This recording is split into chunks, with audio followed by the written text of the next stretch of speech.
So, welcome again guys. Good evening. So, welcome again sa ating channel So, for today, share ko lang yung isang website wherein pwede tayo makapag-take ng mga in-demand courses na magagamit natin.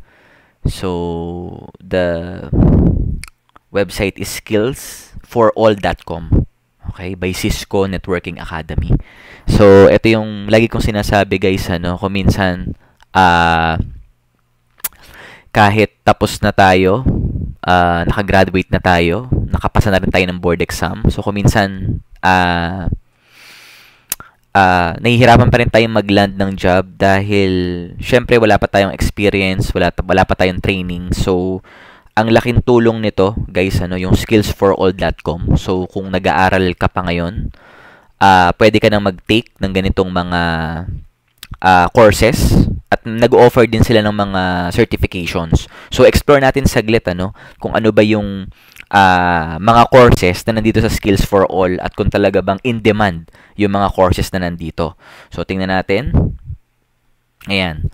So, mapapansin mo sa left side, so, nag-offer sila ng mga free courses.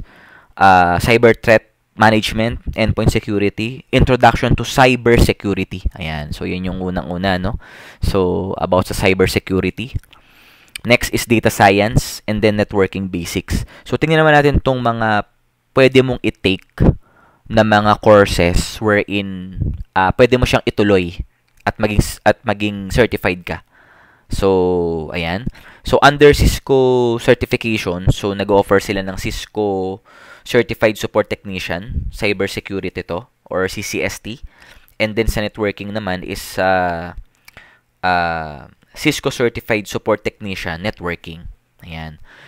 And then, kung incline ka naman sa programming, so meron silang ino-offer na PCAP, so Certified Associate in Python Programming. Ayan. So, sa Python naman.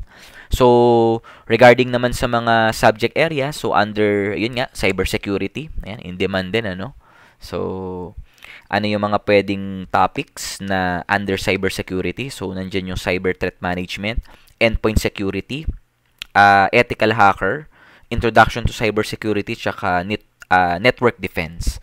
So, under networking naman, so, network addressing, network support and security, networking basics, so networking devices. Ayan, and initial configuration.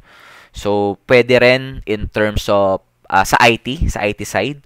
So, operating system, mga computer hardware basics, tsaka operating systems basics. Ayan. Then, syempre, isa pang in-demand din ngayon about sa data science.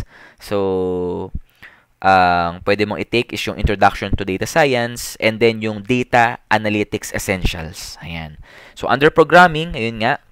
So, nag-offer sila ng JavaScript Essentials 1, Python Essentials 1, and then Python Essentials 2. Ayan. Then, meron ding Digital Literacy, Introduction to Internet of Things. Ayan. So, lahat ng ito, guys, is free. So, sige, magbigay tayo ng sample, So, for example, punta tayo dito sa programming. So, for example, gusto mong i-take tong Python Essentials 1. Ayan, click mo lang. Ayan. So, ayan. So, kita mo dito sa right side, So, free. So, you can take this course for 30 hours. Ayan. For beginner siya, 30 labs, tapos self-paced. Ayan. Okay? So, ayan. Yung course na to, ipe-prepare ka para dun sa PCEP o yung Certified Entry-Level Python Programmer Certification. So, magandang talaga siya, start. Lalo na kung incline ka sa programming. So, tutulong din to, guys, etong Skills for All para ma-identify mo kung saan ba talaga yung path na gusto mo. Kasi kung minsan, karaniwan, may mga students na nalilito, gaya nga like yung sinasabi, nakagraduate na pero hindi pa rin nila nakikita. So, hindi pa rin nila nakikita kung saan ba sila talaga incline o ano ipopursue nila. Diba? Lalo na sa engineering, ang daming pwede mong puntahan. For example, sa ECE, So, pwede sa cybersecurity, data analytics, So, sa communication side, biomed, electronics, ayan. So, kaya talagang malaking help itong Skills for All, ano? Lalo na nandito na yung mga in-demand na mga courses na related din sa ating course, ano, sa ECE. Like cybersecurity, networking, ayan, data science, and then programming. Ayan. So, ikaw na lang talaga yung mamimili, no? Nung mga ite-take mo na mga courses. At ang nakakatuwa dito, guys, kapag natapos mo yung course, is meron ka certification na makukuha. Ayun ang kagandahan na pwede mong ilagay sa iyong LinkedIn and then sa iyong resume.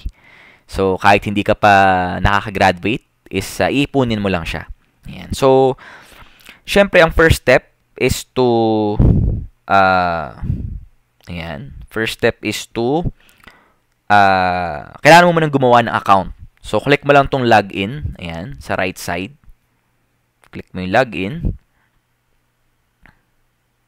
Yan. Then, since wala ka pang account, so create ka muna. Ayan. So, click mo lang yung sign up. Ayan. Sign up ka. Ayan. So, dito, I suggest na mag-sign up ka with Cisco Networking Academy. So, click mo yan, yung blue. Ayan. So, dadaling ka kay Cisco para meron ka ng account kay Cisco. So, if wala ka pang account, sign up ka lang ulit sa baba. Ayan. And then, lagay mo yung email mo, password, first name, last name, and then country. So, once na naka-register ka na, so, yan na yung pwede mong gamitin sa pag-login sa Skills for All. So, balik lang natin.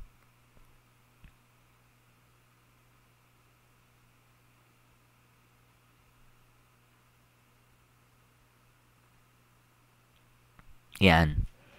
Okay? So, gaya ng makikita mo is 17.5 million na yung mga students na nag-take nito.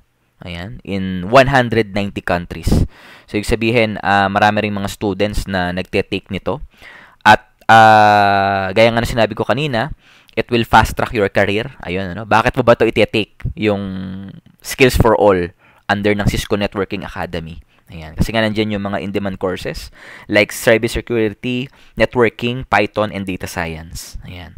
So, it's not just about learning, it's about doing. Ayan. Totoo yan, guys, ano? So, ikaw na lang talaga yung time na lang ang magiging kalaban mo dito, yung oras. Kasi nga, syempre, hindi naman siya ganun kabibilis, ano? Merong mga courses na maiksi lang. Merong mga 6 hours, pero karaniwan is merong mga 30 hours na mga courses. Ayan. Ayan, sa networking.